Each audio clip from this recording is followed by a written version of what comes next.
Boa tarde, pessoal. Vamos hoje para mais uma semana do nosso vídeo aula. É hoje 20 de julho de 2020. Iremos estudar hoje as matérias de português e geografia. Também temos uma atividade de redação para vocês fazerem. Vocês vão abrir aí na página 28, que é a fantasia das histórias. Então, a gente tem a partir da página 28, iremos estudar até a página 34. Então, eu peço para vocês que prestem bem atenção nessas atividades para responder as atividades propostas que está aí. Então, abram aí na página 28, que tem assim, do capítulo 8, tem a fantasia das histórias. Então, tem assim, no mundo da fantasia, tudo é possível. Objetos falam, sapos viram príncipe, abóbora se transforma em carruagens e fadas até dão uma mãozinha para quem está em apuros. Isso é no mundo da fantasia, que eles imaginam essas coisas, não é isso? Então, para vocês verem, tem aí uma menina imaginando as coisas. Ela está no mundo da fantasia.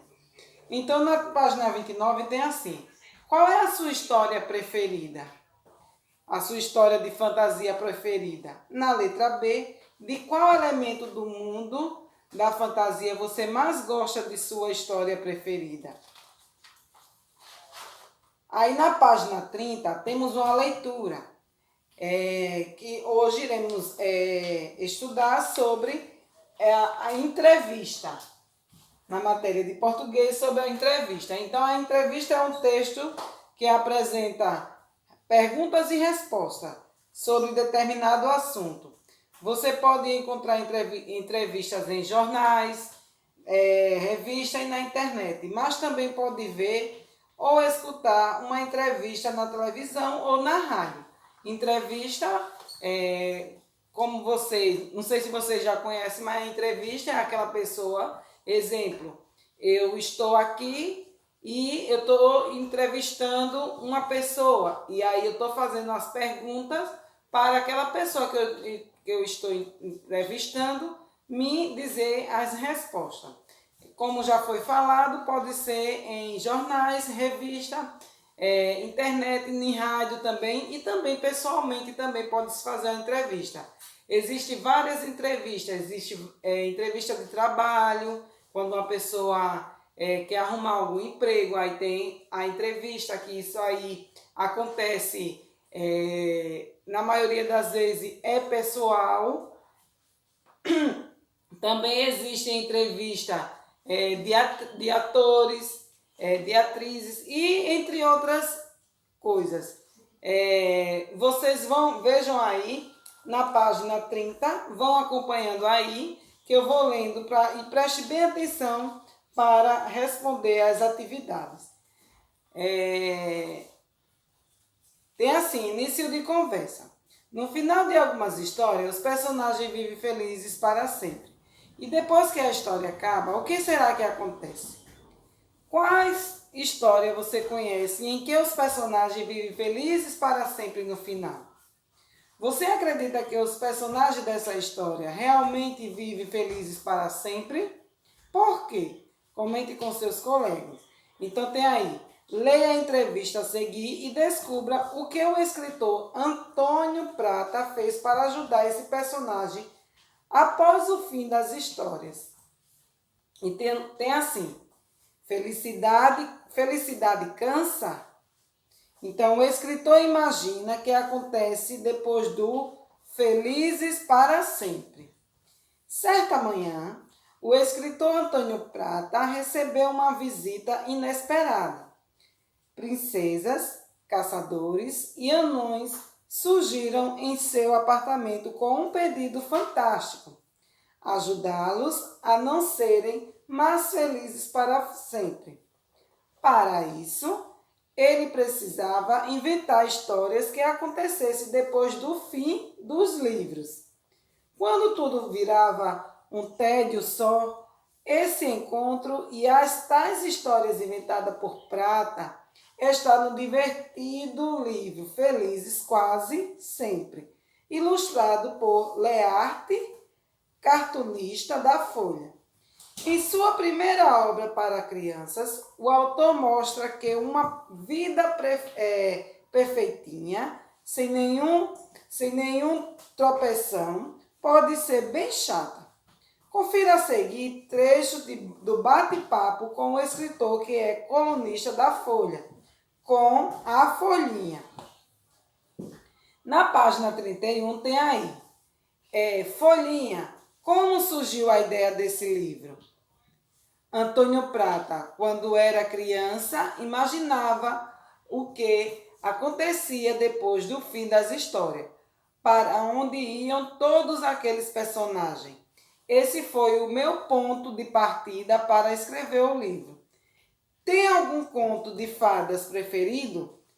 Nunca gostei muito de contos de fada. Só de pedaços a carruagem que vira abóbora, os anões da Branca de Neve, que sempre achei engraçado. E as madrastas, por quem eu nutria uma paixão secreta. Há outras histórias para crianças a caminho? Tenho uma ideia para outro livro. É sobre duas árvores que crescem sonhando com o que vão virar quando forem derrubadas. Não acha mau negócio virar cadeiras e esperarem ansiosas pelo dia em que conhecerão o mundo para além da mata. Para adultos, estou terminando um livro com memória da infância. Então vejam aí que teve uma entrevista. Teve uma entrevista com Antônio Prata, não é isso? E Folhinha perguntou e Antônio Prata estava entrevistando Antônio Prata. Então, ele fazia a pergunta e Antônio Prata respondia. Ele estava fazendo a pergunta sobre os livros que ele escrevia, né? Isso e Antônio Prata estava dizendo. Ele perguntou como surgiu a ideia deste livro. Antônio Prata respondeu. Tem algum conto de fada preferido? Antônio Prata também respondeu. E há outras histórias para crianças a caminho? Antônio Prata também respondeu. Então foram essas perguntas que fez a Antônio Prata na entrevista e Antônio Prata respondeu. Como foi falado, entrevista é aquela que a gente pergunta e quer a resposta, não é isso? Então tem a pergunta para vir a resposta. Na página 32 tem assim a interpretação oral, que não é para você responder nada. Você já tinha lido ou assistido a uma entrevista? Compartilhe com os colegas. 2. Qual é o assunto tratado na entrevista com Antônio Prata? 3. O que você achou dessa entrevista e da ideia que inspirou Antônio Prata a escrever esse livro? Já na interpretação escrita tem assim. De acordo com a entrevista, por que o escritor Antônio Prata resolveu ajudar princesas, caçadores e anões? O primeiro diz assim, porque esses personagens estavam sendo perseguidos por vilões ou porque esses personagens pediram a eles que os ajudassem a não serem mais felizes para sempre. Então, através do texto é que você vai responder se vai marcar um X no primeiro quadrinho ou no segundo quadrinho. No número 2 diz assim, em sua opinião, por que os personagens não queriam mais ser felizes para sempre? Então, por que você acha que os personagens não queriam ser mais felizes para sempre? Então, você vai dar a sua opinião de acordo com o que você leu. No número 3 tem assim, o que o autor fez para ajudar os personagens? Ele escreveu um livro com histórias e aconteceram depois do final das histórias clássicas, ou ele entrou na história de cada personagem e lutou contra os vilões. Então, qual é o que está correto? Qual é o que o autor fez para ajudar os personagens? Foi o primeiro ou o segundo? Então, você vai marcar só um X das opções. Na página 33 diz assim: contorne a imagem da capa do livro escrito por Antônio Prata. Então, qual foi o livro que Antônio Prata escreveu? Aí você vai circular a capa do livro. Foi Feiurinha? Foi Ana Maria Machado ou foi Felizes? Aí você vai circular o que Antônio Prata escreveu. No número 5 tem assim: ao responder qual conto de fada é seu preferido, o escritor cita 3 elementos. A. Em qual conto de fadas há uma carruagem que vira abóbora? Qual é o conto de fada? Aí você vai colocar o nome do conto de fada que a abóbora, que a carruagem vira abóbora. Na letra B, em qual conto de fadas há anões? Qual é o conto de fadas que tem anões? E na letra C, em qual conto de fadas há madrastas? Aí você vai dizer qual é esse conto de fada que tem madrasta. No número 6 diz assim: de acordo com a entrevista, o autor pretende escrever mais livros? Sim ou não? Se você acha que sim, coloca sim. E não, coloca não. E o porquê. Aí você vai comentar porque ele pretende escrever mais livros. Na página, no número 7, diz assim: a entrevista começa com uma introdução e depois apresenta algumas perguntas. Pinte o número que indica quantas perguntas há no trecho lido desta entrevista. Então, quantas perguntas foram que fez a Antônio Prata? Então, aí você vai pintar o número. Foi 1, 2, 3 ou 4. Aí você vai pintar um número só aí. Na página 34, você vai identificar e contornar na entrevista as perguntas e a resposta de acordo com a legenda. Aí você vai voltar lá na página 31 e vai circular de acordo com as legendas. Então tem aí, você vai circular com lápis amarelo as perguntas. Então vai lá na entrevista e circula com lápis amarelo só as perguntas. E de lápis vermelho, só as respostas, tá certo? No número 9 diz assim: onde essa entrevista foi publicada? Pinte a resposta correta. Então, essa entrevista foi publicada onde? Em livro, jornais ou televisão? No número 10,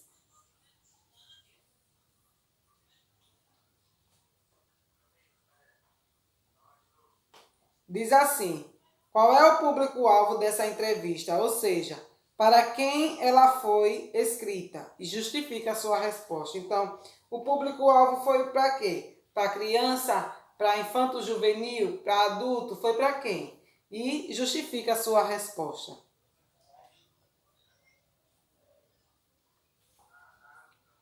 E no número 11 diz assim: releia um trecho do texto.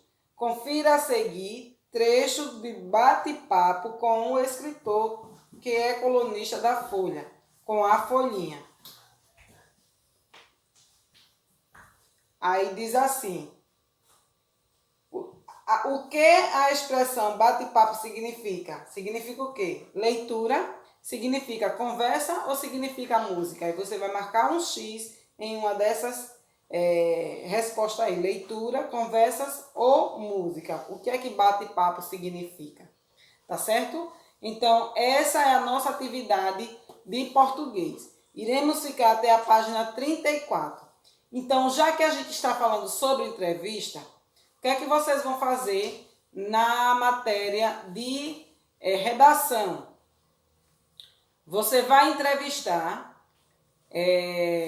um adulto, você vai entrevistar esse adulto fazendo perguntas e espere as respostas do adulto, tá certo? A tia vai colocar aqui no quadro as perguntas e você vai fazer a esse adulto, tá bem? Então você vai lá no caderno de português, faz o cabeçalho, coloca o nome português e coloca entrevista e você coloca o nome, primeiro você vai perguntar o nome. Qual o seu nome?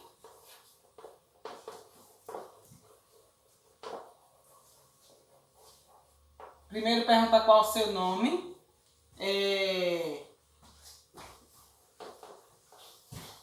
O segundo, você vai, já como você, como a gente está na semana de Calabar, a gente vai entrevistar sobre algumas perguntas sobre Calabar. Aí primeiro você vai fazer a pergunta a um adulto, como é seu nome, vai colocar o nome dessa pessoa e depois você vai perguntar assim, o que você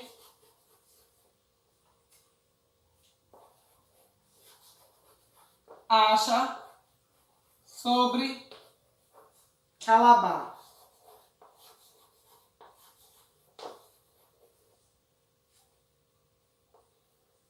Aí você vai colocar assim, você acha que ele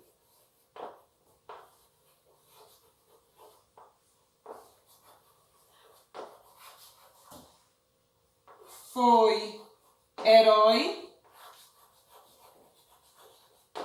ou traidor? E por quê?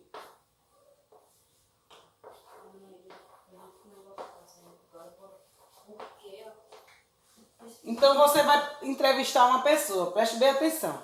Você primeiro vai entrevistar, coloca, que nem eu falei, coloca o cabeçalho, coloca o nome em português, aí bota assim, entrevista. Aí primeiro você vai perguntar o nome, qual é o seu nome, depois você vai perguntar, o que você acha sobre Calabar?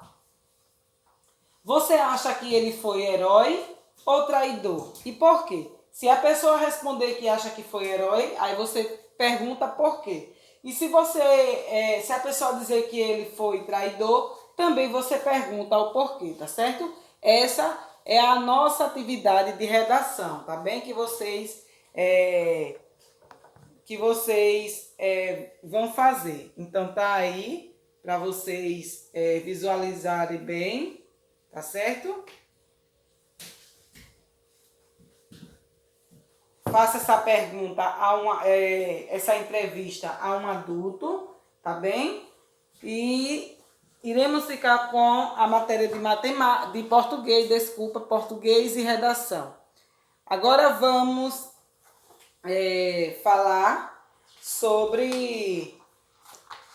estudar sobre a matéria de geografia. Na matéria de geografia, vocês vão abrir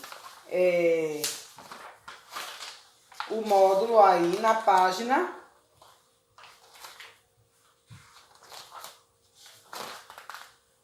264. Então é acesso para todos, na página 264. Então tem aí, todas as pessoas devem ter acessibilidade para transitar por diferentes lugares. Acessibilidade refere-se às condições de acesso proporcionar às pessoas com algum tipo de deficiência ou mobilidade reduzida as condições necessárias para frequentar os espaços e utilizar os serviços do município, como os edifícios públicos, os meios de transporte e o sistema de informação e comunicação. Desde o ano de 2000, a acessibilidade tornou-se obrigatória e garantida por lei em nosso país. Ou seja, todas as pessoas têm direito de ir e vir garantidos por meio da acessibilidade. Vamos aprender sobre isso.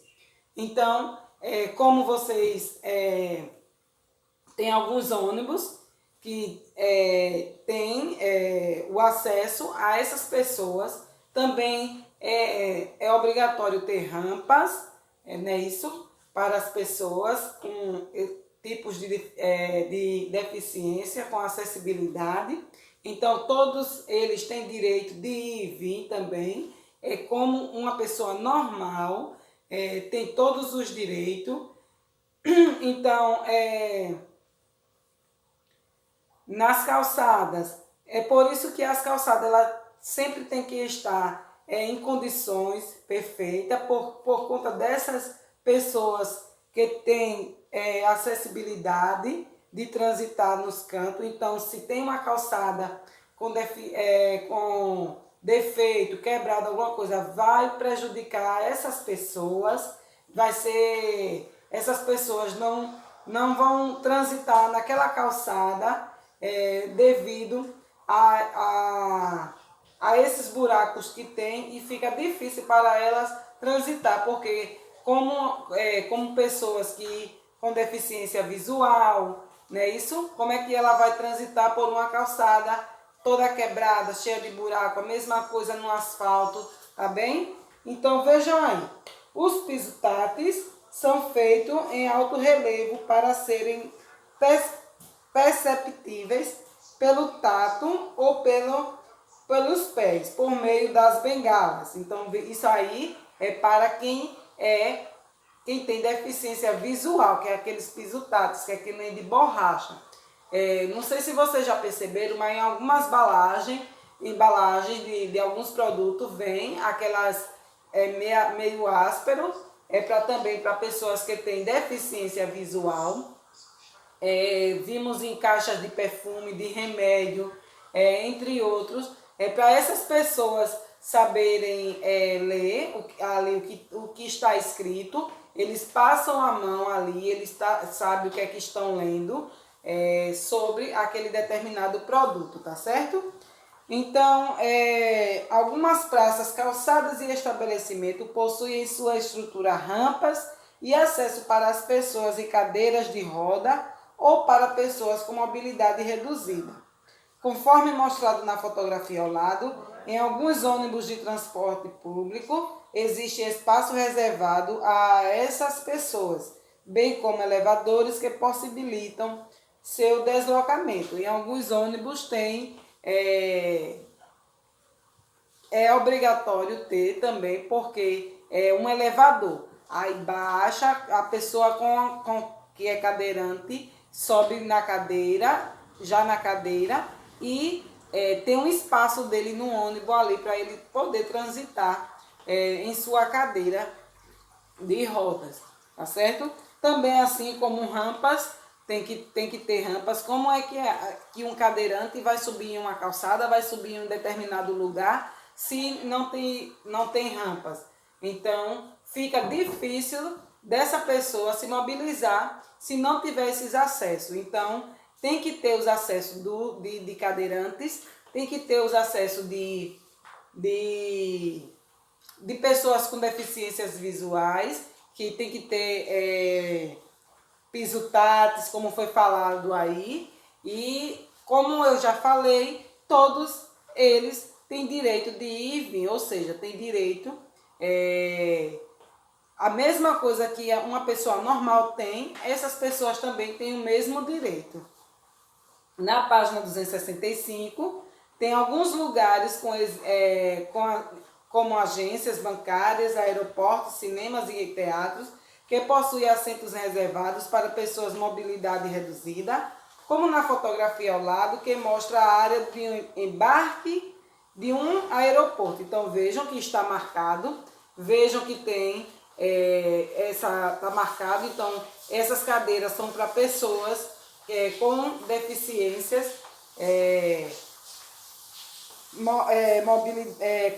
com pessoas, são reservadas para pessoas com mobilidades reduzidas, né? Isso que tem algum tipo de deficiência. Então por obrigação. Tem gente que até no estacionamento tem vaga para cadeirantes, para pessoas com deficiências. E tem gente que vai e estaciona seu carro ali naquela vaga, que não pode. Aquela vaga é exclusiva para pessoas com mobilidade reduzida. Então, para vocês verem, quando tem no estacionamento, quando tem esses acessos para essas pessoas, sempre tem desenhado uma pessoa com uma cadeira de roda, porque ali é para pessoas com deficiência, com mobilidade reduzida. Então as pessoas não podem estacionar naquele local. Aquele local só é para essas pessoas com essas mobilidades, tá certo? Então, nos elevadores, além de avisos sonoros, há inscrições em braille nos painéis para orientar as pessoas com deficiência visual, como mostra a fotografia ao lado.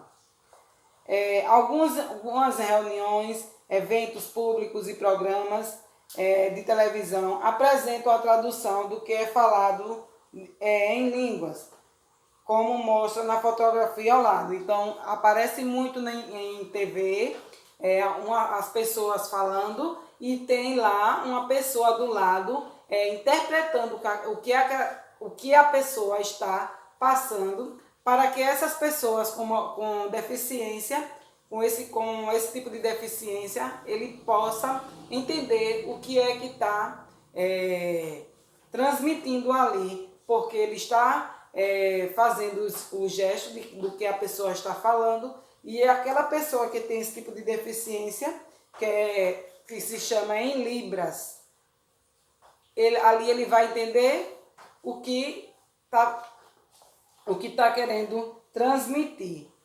Na página 266 tem assim: no Brasil, a lei número 10.436, aprovada em 24 de abril de 2002, reconhece como aprovada em 24 de abril de 2002, reconhece como meio legal de comunicação a expressão a língua brasileira de sinais, que é Libras. Com ela, os deficientes auditivos se comunicam por meio de sinais e expressões corporais de maneira visual.